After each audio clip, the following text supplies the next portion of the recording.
Hello friends, welcome back to my YouTube channel Naren Classes. Today we will discuss with the topic of obstacle score. तो आज जो topic हम पढ़ने जा रहे हैं वो एग्जाम की दृष्टि से बहुत ही इंपॉर्टेंट टॉपिक है, क्योंकि हर एग्जाम में एक ना एक क्वेश्चन इस टॉपिक से रिलेटेड हमेशा एग्जाम में पूछा गया है और स्टूडेंट्स के मन में हमेशा कंफ्यूजन रहता है इस टॉपिक से जो क्वेश्चन आता है उसके रिगार्डिंग। तो आज मैं ये जो टॉपिक है वो इस प्रकार आपके सामने प्रेजेंट करूंगा जिससे क्या होगा कि जो स्टूडेंट्स हैं वो इजी वे में एग्जाम में इस टॉपिक से जो भी क्वेश्चन आएगा उसको अटेम्प्ट करने में सक्षम रहेंगे। तो स्टार्ट करते हैं आज का टॉपिक। तो सबसे पहले अपन बात करते हैं ऑब्स्टेकल स्कोर के पर्पज की, कि जो ऑब्स्टेकल स्कोर है वो अपन क्यों परफॉर्म करते हैं, उसका पर्पज क्या है। तो देखो इधर, to summarise the past history of the patient, कि पेशेंट की जो पास्ट हिस्ट्री है उसको अपन क्या करते हैं, समराइज की समरी अपन उसकी बना लेते हैं, जिससे कि अपने पास जब भी नेक्स्ट टाइम पेशेंट आए तो अपने को पता रहे कि पहले प्रीवियसली जो पेशेंट है वो कितनी बार प्रेग्नेंट हुई है, कितनी बार उसका अबॉर्शन हुआ है, कितनी बार जो पेरिटी है वो 24 वीक तक पहुंची है, या फिर अपन बोल सकते हैं नॉर्मल बेबी 8% कितने परसेंट है। तो उसका अपन एक क्या कर लेते हैं, समरी बना लेते हैं, इसलिए अपन क्या करते हैं ऑब्स्टेकल स्कोर का यूज करते हैं। अब बात करते हैं कि जो ऑब्स्टेकल स्कोर है उसको देखने के लिए अपने पास कितने फॉर्मूले हैं, दो फॉर्मूले। पहला फॉर्मूला है जीपाल्स और दूसरा फॉर्मूला है गटपाल्स। देखो इधर, जीपाल्स और गटपाल्स। तो सबसे पहले तो अपन बात करेंगे कि साहब दो फॉर्मूले की जरूरत कहां पड़ी, या अपन बोल सकते हैं कि दो फॉर्मूले की आवश्यकता क्यों है जब एक फॉर्मूले से काम चल रहा है। तो जो जीपाल जो फॉर्मूला है जीपाल्स, ये क्या है, ओल्ड मेथड है, पहली बात। दूसरी क्या है, 8% नॉट यूज, कि अभी जो प्रेजेंट टाइम है उसमें जो जीपाल्स फॉर्मूला है वो यूज नहीं हो रहा है। तीसरी बात, जो जीपाल्स फॉर्मूला में जो पी है वो किसके लिए स्टैंड कर रहा है, पेरिटी। अब वही बात करें अपन गटपाल की, तो जो गटपाल है वो क्या है, न्यू मेथड है। यहाँ का कौन सा था, जीपाल्स कौन सा मेथड था, ओल्ड मेथड, और गटपाल क्या है, न्यू मेथड है। दूसरी बात करें अपन गटपाल की, यूज एट प्रेजेंट, जो प्रेजेंट टाइम है तो उस टाइम में कौन सा फॉर्मूला यूज हो रहा है, गटपाल। वहीं अपन तीसरी बात करें पी, तो जो गटपाल फॉर्मूले के अंदर जो पी है वो किसके लिए स्टैंड करता है, प्रीटर्म। तो ये बेसिक तीन डिफरेंस है किसमें, जीपाल्स और गटपाल्स में। पहली बात कि जो जीपाल्स है वो ओल्ड फॉर्मूला है, गटपाल है वो न्यू फॉर्मूला या न्यू मेथड है। जो जीपाल्स में पी है वो किसके लिए स्टैंड कर रहा है, पेरिटी के लिए, और गटपाल में क्या है, पी फॉर प्रीटर्म। और जो जीपाल्स है वो क्या है, 8% नॉट यूज, या अपन बोल सकते हैं प्रीवियसली यूज, अभी इसका यूज नहीं हो रहा। पहले या ओल्ड मेथड था जो पहले यूज होता था, और अभी न्यू मेथड कौन सा आ गया, गटपाल आ गया जो 8% यूज हो रहा है। तो ये बेसिक क्या था, इन दोनों में डिफरेंस है। कंफ्यूजन में रहते हैं स्टूडेंट कि इन दोनों में क्या डिफरेंस है, कौन सा फॉर्मूला लगेगा कौन सा फॉर्मूला नहीं लगेगा। तो अभी जो रिसेंट एग्जाम में जितने भी क्वेश्चन आए हैं वो कहां से आए हैं, गटपाल फॉर्मूले से। अभी जो जीपाल्स फॉर्मूला है वो यूज नहीं किया जा रहा है और एग्जाम में इससे रिलेटेड कोई भी क्वेश्चन अभी 8% नहीं आ रहा है। दूसरी बात करें तो जो पी है, पी फॉर पेरिटी पहले यूज होता था, अभी क्या है, पी फॉर प्रीटर्म। तो जब भी एग्जाम में आए तो इसे क्या याद रखना है, प्रीटर्म। तो ये दोनों में क्या था, बेसिक डिफरेंस। तो जो जीपाल्स और गटपाल जो फॉर्मूले हैं उसको समझने के लिए या अपन बोल सकते हैं ऑब्स्टेकल स्कोर का प्रेजेंटेशन करने के लिए अपने को कुछ एक टर्मिनोलॉजी का पता होना जरूरी है। तो वो अपन सबसे पहले देख लेते हैं कि ग्रेविडा क्या होती है, पेरिटी क्या होती है, अबॉर्शन क्या होता है, लाइव बर्थ क्या होता है, स्टिल बर्थ क्या होता है। वहीं सेम इसी प्रकार इसमें ग्रेविडा टर्म और पी से क्या है, इसमें प्रीटर्म और अबॉर्शन और लाइव बर्थ, इन सब के अपन क्या देखते हैं, टर्मिनोलॉजी देख लेते हैं, जिससे क्या होगा कि अपन इजीली ऑब्स्टेकल स्कोर निकाल पाएंगे।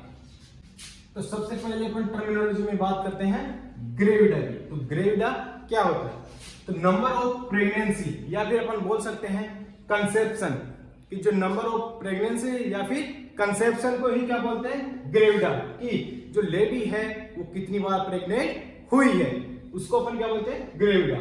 अब जो ग्रेविडा है उसमें अपन और क्या देखते हैं कि जो प्रेजेंट प्रेगनेंसी है वो भी काउंट होती है।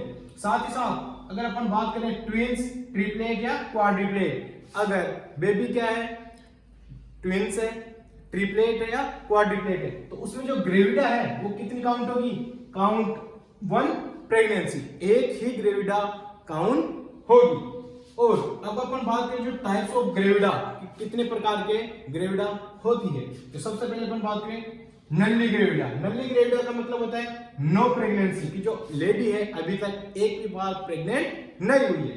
वही बात करें अपन प्राइमरी ग्रेविडा की, सेकंड टाइप है ग्रेविडा का primary gravida, only one time pregnancy, जो प्रेगनेंसी है वो कितनी है, वन टाइम, की जो लेडी है वो ओनली एक बार प्रेग्नेंट हुई।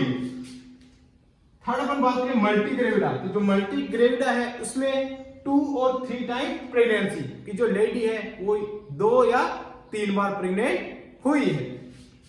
वही अपन बात करें फोर्थ ग्रांड मल्टी ग्रेविडा, तो इसमें देखो 4 और मोर टाइम प्रेगनेंसी, जो लेडी है वो 4 या 4 से ज्यादा बार प्रेग्नेंट हुई है। तो ये क्या थे ग्रेविडा के टाइप्स। क्यों? क्योंकि जो एग्जाम है उसमें आपको नंबर ऑफ प्रेगनेंसी ना देके क्या दे दे, नल्ली ग्रेविडा, प्राइमरी ग्रेविडा और मल्टी ग्रेविडा और ग्रांड मल्टी ग्रेविडा इंडिकेट कर दे, तो आपको इनका पता होना चाहिए कि जो मल्टी ग्रेविडा है उसमें प्रेगनेंसी कितनी होती है, प्राइमरी में कितनी होती है और नल्ली में नहीं होती है। तो ये चीज आपको जानना बहुत ही आवश्यक है।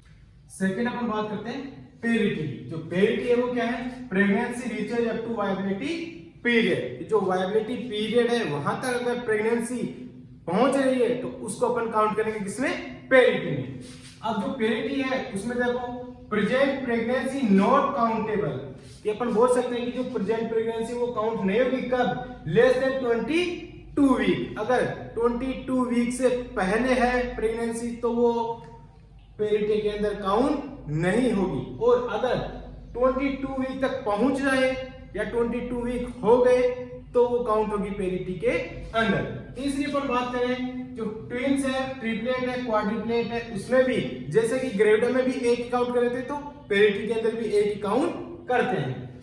अब बात करते हैं कि जो वायबिलिटी जो पीरियड है वो क्या होता है। जो वायबिलिटी पीरियड है वो क्या है, 22 से लेकर 24 वीक। ये जो पीरियड है ये है वायबिलिटी पीरियड, कि जहां पर क्या है बेबी के सर्वाइव होने के चांसेस बढ़ जाते हैं। कि मतलब अगर इस वीक के ऊपर बेबी बोर्न हो जाए तो उसके जीवित रहने के चांसेस रहते हैं। जीवित रहे या ना रहे वो बात की बात है, लेकिन चांसेस हो जाते हैं। तो अगर अपन बात करें वायबिलिटी पीरियड की तो 20 से लेके 24 वीक, और अगर एग्जामिनर एग्जैक्ट पूछ ले तो वो कौन सा रहेगा, 22 वीक। तो ये हमेशा आपको याद रखना है, कंफ्यूज नहीं होना है। और वहीं अगर एग्जामिनर आपको जैसे रेंज में दे दे 20 से लेके 22, 22 से लेके 24, 24 से लेके 26 और 26 से लेके 28, तो इसमें जो रेंज के अंदर दे दिया तो जो राइट आंसर है वो कौन सा होगा, 22 से 24। और अगर डायरेक्ट पूछे तो कौन सा रहेगा, 22 वीक। ये आपको हमेशा ध्यान रखना है। अब बात करें अपन टाइप्स ऑफ पेरिटी की। जो पेरिटी है वो कितने टाइप की होती है। तो जो पेरिटी है वो भी सेम ग्रेविडा की तरह सेम टाइप की होती है, नल्ली पेरा, प्राइमरी पेरा, मल्टी पेरा और ग्रांड मल्टी पेरा। जो नल्ली पेरा है उसमें देखो नॉट क्रॉसेस वायबिलिटी पीरियड, इसमें जो प्रेग्नेंट लेडी है वो जो वायबिलिटी पीरियड है उसको एक बार भी क्रॉस नहीं करा है तो उसको क्या बोलेंगे, नल्ली पेरा। और जो वायबिलिटी पीरियड है वो कितना है, 22 वीक। अब बात करें अपन प्राइमरी पेरा, उसमें देखो प्राइमरी पेरा का मतलब होता है one time crosses viability period, की जो प्रेग्नेंट लेडी है उसने वन टाइम या एक बार क्या हो गया, उसने वायबिलिटी पीरियड को क्रॉस कर लिया। मल्टी ग्रेविडा मल्टी पेरा का मतलब देखो 2 और 3 टाइम क्रॉसेस वायबिलिटी पीरियड, कि 2 या 3 बार उसने वायबिलिटी पीरियड को क्रॉस कर लिया। ग्रांड मल्टी पेरा 4 और more time crosses viability period, की जो वायबिलिटी पीरियड उसमें उसने क्या करा है, 4 या मोर टाइम उसने क्रॉस कर लिया। तो ये क्या थे पेरिटी के टाइप थे। थर्ड अपन बात करते हैं अबॉर्शन की। जो अबॉर्शन है वो क्या होता है, death of foetus before viability period. जो वायबिलिटी पीरियड है उससे पहले क्या हो जाए, डेथ हो जाए फीटस की, उसको अपन क्या बोलते हैं, अबॉर्शन। और अभी अपन ने देखा कि जो वायबिलिटी पीरियड है वो कब होता है, 22 वीक।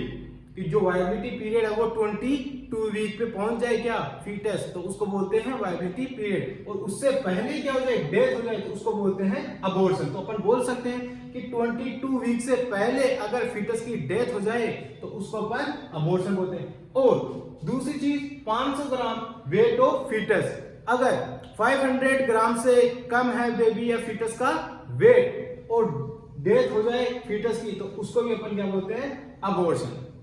अब सेकंड में अपन फोर्थ बात करते हैं स्टिल बर्थ। जो स्टिल बर्थ क्या होता है कि जो death of foetus after viability period, मतलब 22 वीक के बाद में अगर कोई भी डेथ होती है फीटस की किसी भी कारण से, तो उसको अपन किस में काउंट करेंगे, स्टिल बर्थ में। अब बात करते हैं, अपने पास 3 टर्म है, प्री टर्म, टर्म और पोस्ट टर्म। तो जो प्री टर्म है वो क्या होता है कि जो birth of baby before 37 week, जो 37 वीक से पहले अगर बेबी बोर्न हो रहा है तो उसको अपन क्या बोलेंगे, प्री टर्म। टर्म का बोलेंगे birth of baby between 37 to 42 weeks, अगर इसके बीच में क्या हो कि जो बेबी बोर्न हो 37 से 42 वीक के बीच में, तो उसको अपन क्या बोलेंगे, टर्म। और वही बात करें अपन पोस्ट टर्म की, जो पोस्ट टर्म किसको बोलते हैं, birth of baby after 42 week, जो 42 वीक ऑफ प्रेगनेंसी है उसके बाद में अगर बेबी बोर्न हो रहा है तो उसको बोलेंगे अपन पोस्ट टर्म। अब एक जो टर्मिनोलॉजी आती है वो है live birth, L for live birth. जो लाइव बर्थ क्या होता है कि लाइव बर्थ का मतलब है लाइव बर्थ एट प्रेजेंट, कि जो प्रेग्नेंट लेडी है या जो एंटीनेटल चेकअप के लिए जो लेडी अपने पास आई है, तो उस टाइम प्रेजेंट टाइम में क्या है, जो लाइव है बेबी वो कितने हैं, या अपन बोल सकते हैं नंबर ऑफ लाइव चिल्ड्रन, कि जो नंबर ऑफ लाइव चिल्ड्रन है या बेबी है वो कितने हैं, एट प्रेजेंट लाइव बेबी कितने हैं, उसको अपन बोलते हैं लाइव बर्थ। तो इस प्रकार ये क्या थी अपनी ऑब्स्टेट्रिकल स्कोर की टर्मिनोलॉजी। अब अपन देखते हैं कि जो एग्जाम में जो क्वेश्चन है वो किस प्रकार आते हैं। तो पहला क्वेश्चन स्टार्ट करते हैं, ए 32-year-old pregnant mother with A history of 2 time twins baby abortion and 3 time labor before normal period of gestation. What is the Gatpal score of this patient? कि इस पेशेंट का अपने को गटपाल स्कोर निकालना है। तो देखो सबसे पहले अपन क्या देखते हैं, ग्रेविडा। ग्रेविडा में देखो ए 32-year-old प्रेग्नेंट मदर, प्रेग्नेंट है मतलब यहाँ पे ग्रेविडा 1 हो गई। नेक्स्ट आगे चलो, with A history of 2 time twins baby।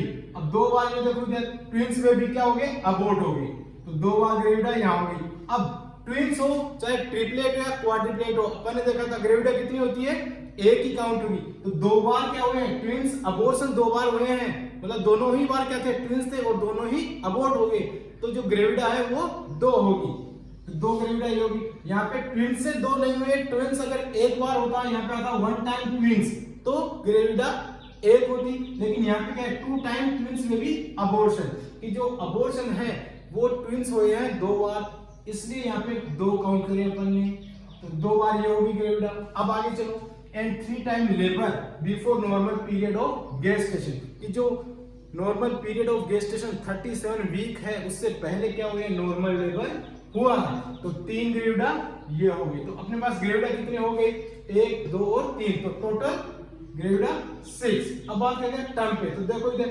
Pregnant lady वो भी टर्म पे नहीं पहुंची, history of 2 time twins abortion हो गए, तो अबॉर्शन भी क्या हुआ, टर्म पे नहीं पहुंचा। और 3 time labour before normal period of gestation, तो ये भी क्या है 3 बार प्री टर्म है, तो टर्म पे भी 1 भी नहीं है, तो ये हो गया 0।